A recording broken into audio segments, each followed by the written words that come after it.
Okay mga boss, wala nang intro-intro. Diretso na po tayo sa ating konting tips at tutorial. 45.6 diesel engine. Nagha-hard start kahit mainit ang makina. Dito na po tayo sa fuel supply. Ayan, ito po ang filter. Yan, i-check natin yan. At bago yan, i-check muna natin itong kanyang magnetic shut-off valve. Ito po ang sakit ng magnetic shut-off valve. Ayan, itiis po natin yan kung mayroon bang supply na kuryente at gumagana pa ba ang kanyang magnetic shut-off valve. Gumamit lang tayo ng test light. Ayan, ilagay sa negative side ng battery. At i-on ang ignition switch.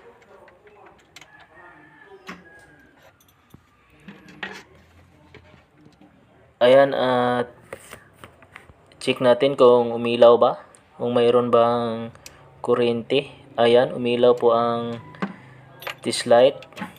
May supply po siya na kuryente. Okay, itis naman natin ang magnetic shut-off valve. Ayan, kumuha lang ako ng wire at i-connect sa positive ang isang dulo.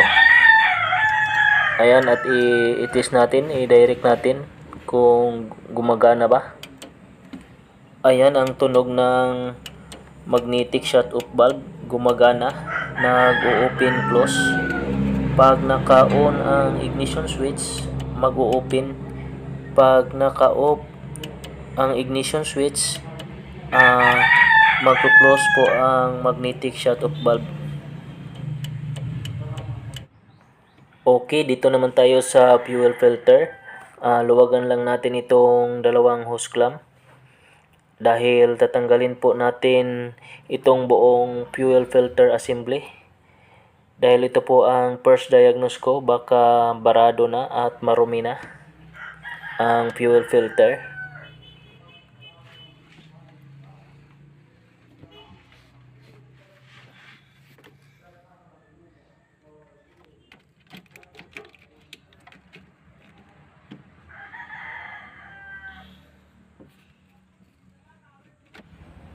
At luwagan din natin itong dalawang bolt. Ginamitan ko ng 12mm socket wrench.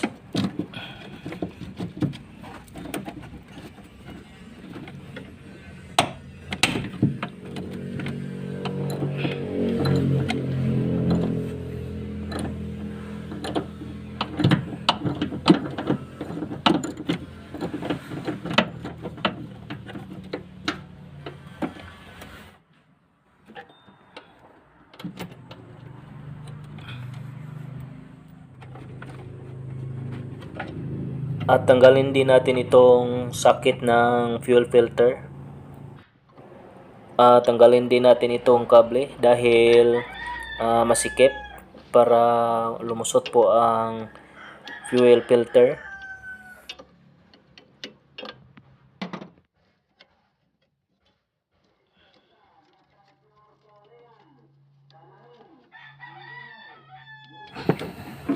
Ayan, ito na po ang fuel filter. Ayan, napakadumi.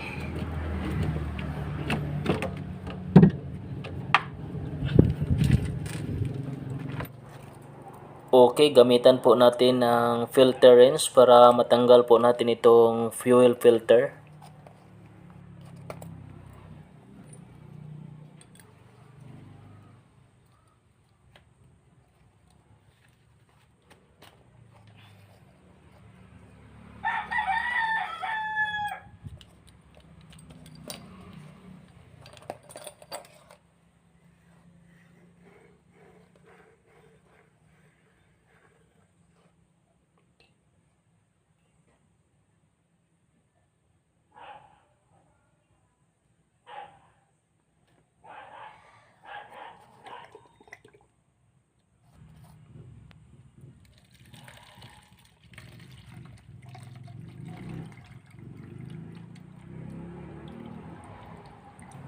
Ayan mga boss, mga ka-DIY, napakadumi na. Kaya pala nag-hard start kahit mainit. Kailangan na itong palitan ng fuel filter. Ayan, napakadumi. Okay, tanggalin po natin ito dahil ilipat po natin ito sa bagong fuel filter.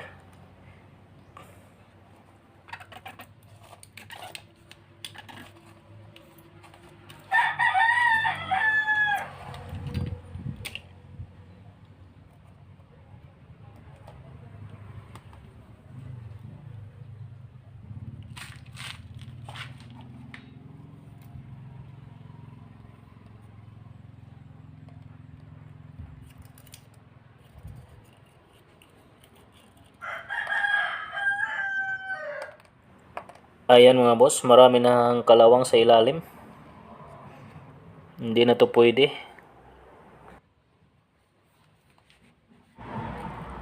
Ganito lang mag-test ng feed pump. Ayan, malakas pa ang kanyang vacuum. Okay pa. Ayan.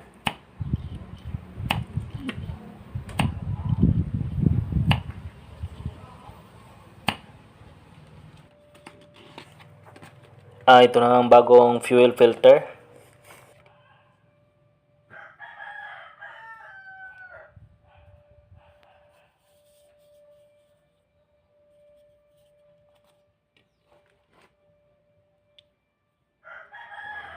Tanggalin po natin itong lumang o-ring. Palitan natin ng bago.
Okay, kabit na po natin itong fuel filter.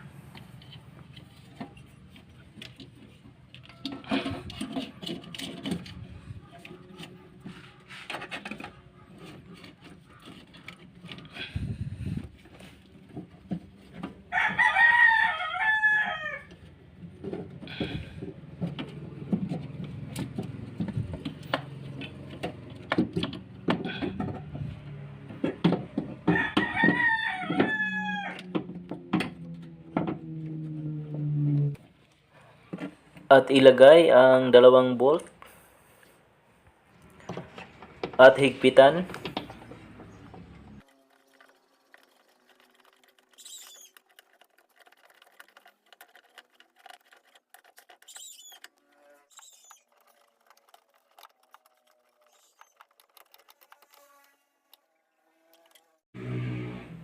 Ayan, nakabit na natin ang isang hose galing sa tangke dahil ma-bleeding pa tayo. Kailangan po nating bleedingan para pumasok yung crudo sa fuel filter at lumabas yung hangin para umandar agad.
Ayan, malakas na ang krudo.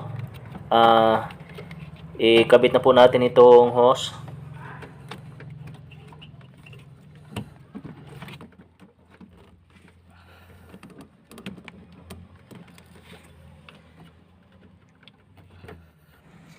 Okay, nakabit na natin ang hose. Ito namang socket ang ikabit natin.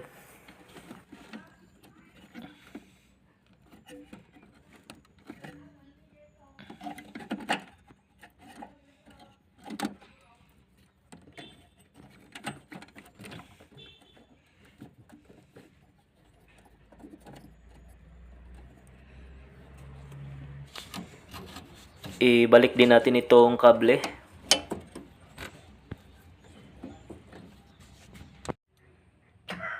Okay, nakabit na lahat. Paandarin na po natin ito.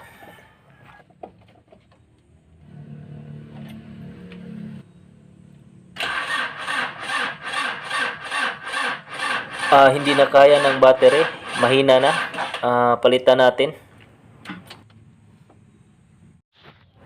Ayan mga kadeway, napalitan na natin ng battery.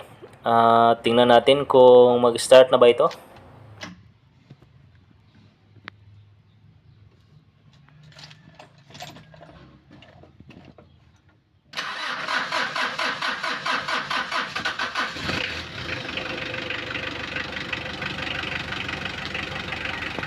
Okay mga boss, mga kadeway, umandar na. Paandarin lang natin ito ng ilang minuto. At paandarin ulit. Tingnan natin kung mag-hard start pa ba ito.